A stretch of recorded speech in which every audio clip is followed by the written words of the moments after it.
Venezuela एक ऐसा देश जो कभी साउथ अमेरिका का एक शाइनिंग स्टार माना जाता था, आज दुनिया के सबसे बड़े आर्थिक और सामाजिक संकट का सामना कर रहा है। एक समय जब तेल की अपार संपत्ति के कारण ये देश दुनिया का चौथा सबसे बड़ा तेल उत्पादक था। आज इस देश में लोग भूख, बेरोजगारी और राजनीतिक अस्थिरता से जूझ रहे हैं। पर ये कैसे हुआ? एक देश जिसने समृद्धि के शिखर को देखा था, कैसे गिरकर इतने बुरा हाल हो गया? आइए इस कहानी को समझते हैं, जिसमें आपको मिलेगा आर्थिक मिसमैनेजमेंट, राजनीतिक भ्रष्टाचार और एक गलत नीति का समावेश। 1920 के दशक में वेनेजुएला के जमीन के नीचे तेल का भंडार मिला। ये खोज ऐसी थी जिसने देश की किस्मत बदल दी। दुनिया भर में तेल की मांग थी और वेनेजुएला ने इस मौके का पूरा लाभ उठाया। 1930 के दशक तक वेनेजुएला दुनिया के सबसे बड़े तेल निर्यातक देशों में शामिल हो चुका था। तेल से मिलने वाले पैसों का इस्तेमाल देश के इंफ्रा प्रोजेक्ट्स में किया गया। हाईवेज, बड़े हॉस्पिटल्स, स्कूल्स और रेल नेटवर्क्स बनाए गए। ये सब देखकर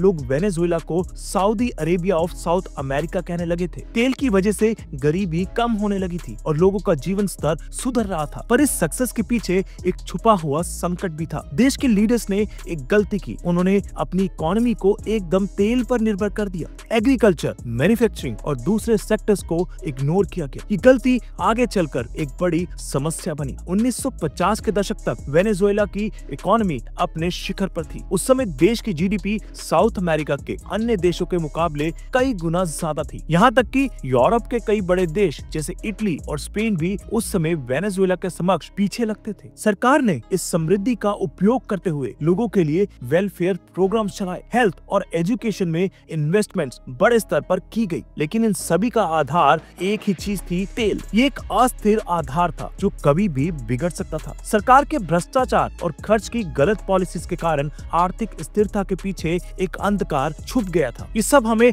1980 के दशक में और क्लियरली दिखाई देने लगा। 1980 के दशक तक तेल के दाम गिरने लगे थे। इसके कारण वेनेजुएला की इकोनॉमी गिर गई। तेल के अलावा कोई और रेवेन्यू सोर्स नहीं था और इस वजह से देश की अर्थव्यवस्था एकदम गिर गई। इन्फ्लेशन बढ़ने लगा और लोगों की परचेजिंग पावर कम होने लगी। राजनीतिक स्थिरता भी कमजोर होने लगी थी। लोग सरकार से नाराज होने लगे थे क्योंकि उनकी बेसिक जरूरतें पूरी नहीं हो रही थी। विरोध प्रदर्शन शुरू होने लगे जो देश की स्थिति और बिगाड़ रहे थे। ये एक समय था जब वेनेजुएला का गोल्डन एरा ऑफिशियली खत्म हो चुका था। इस संकट के बीच 1998 में ह्यूगो चावेज ने एक नए लीडर के रूप में उभार किया। चावेज एक पूर्व सेना अधिकारी थे और उन्होंने गरीब और पिछड़े वर्ग के लिए अपने आप को एक मसीहा के रूप में प्रस्तुत किया। चावेज ने बोलिवेरियन रेवोल्यूशन का एजेंडा रखा जो गरीब वर्ग के उत्थान और सम्मान का वादा करता था। चावेज ने नेशनलाइजेशन का नारा दिया। देश के बड़े इंडस्ट्रीज जैसे तेल, गैस और पावर कंपनीज को सरकार के नियंत्रण में ले लिया गया। उन्होंने मिशन बोलिवेरियंस जैसे वेलफेयर प्रोग्राम शुरू किए जो हेल्थ, एजुकेशन और आवास की सुविधा सब तक पहुंचाने के लिए थे। शुरुआत में चावेज को लोगों का भारी समर्थन मिला। लोग उनके वेलफेयर प्रोग्राम से खुश थे, पर एक बड़ी समस्या थी। ये सब प्रोग्राम्स तेल के दाम और रेवेन्यू पर निर्भर थे। जब तेल के दाम फिर से गिरने लगे तब सरकार के ये कार्यक्रम सस्टेनेबल नहीं रहे।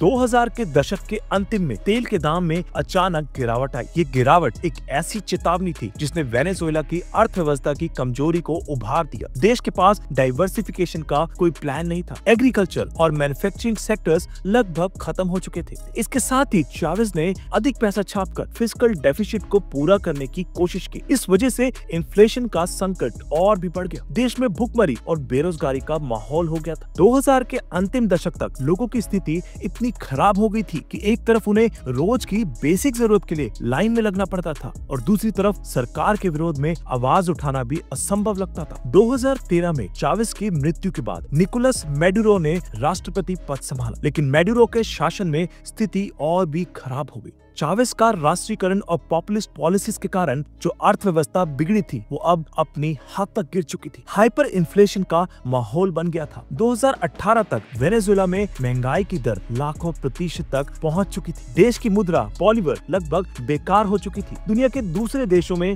लोग अपने गोल्ड और डॉलर को अपनी मुद्रा की ताकत के रूप में देखते हैं, लेकिन वेनेजुएला में लोग अपने नोट को कचरे के समान देख रहे थे। सरकार की पॉलिसीज के कारण तेल के प्रोडक्शन में भी गिरावट गिरावट आई थी। वेनेजुएला जो एक समय दुनिया का चौथा सबसे बड़ा तेल प्रोड्यूसर था, अब अपने इंफ्रास्ट्रक्चर और करप्शन के कारण तेल उत्पादन नहीं कर पा रहा था। मेडुरो के शासन में मानव अधिकार का बड़े स्तर पर उल्लंघन हुआ। विरोध प्रदर्शन करने वाले लोगों पर पुलिस ने कठोर कार्रवाई की। राजनीतिक विरोधियों को जेल में डाल दिया गया। इस राजनीतिक दबाव के कारण अमेरिका और यूरोप जैसे देशों ने वेनेजुएला पर प्रतिबंध लगाए। इन प्रतिबंधों के कारण वेनेजुएला की तेल व्यवस्था और भी गिर गई। तेल के निर्यात प्रभावित होने के कारण देश की रेवेन्यू का एक और सोर्स खत्म हो गया। देश की स्थिति और भी बिगड़ गई और लोग मजबूर होकर अपना देश छोड़ने लगे। 2014 के बाद से वेनेजुएला में पलायन एक बड़े संकट के रूप में सामने आया। लोग अपनी जिंदगी बचाने के लिए ब्राजील, कोलंबिया और दूसरे पड़ोसी देशों में शरण लेने लगे। आज वेनेजुएला से करीब 7 मिलियन लोग अपना घर छोड़कर चले गए हैं। ये संख्या दुनिया के बड़े पलायन संकट में से एक है। लोगों को बेसिक सुविधा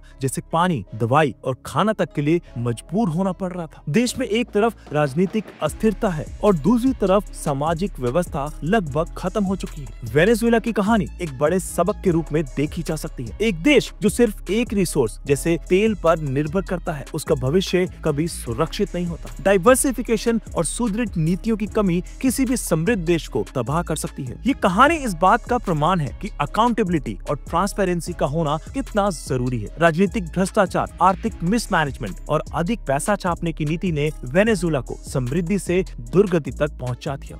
वेनेजुएला के लिए एक सुदृढ़ और डाइवर्सिफाइड अर्थव्यवस्था का मॉडल बनाना अभी भी संभव है। देश के लीडर्स को समझना होगा कि अगर उन्होंने तेल के अलावा दूसरे सेक्टर्स पर ध्यान नहीं दिया तो स्थिति और भी बिगड़ सकती है। लेकिन इसके लिए सुदृढ़ लीडरशिप और राजनीतिक स्थिरता की जरूरत है। अगर आपको कहानी रोचक लगी हो तो लाइक करें, सब्सक्राइब करें और अपने विचार कमेंट्स में जरूर शेयर करें।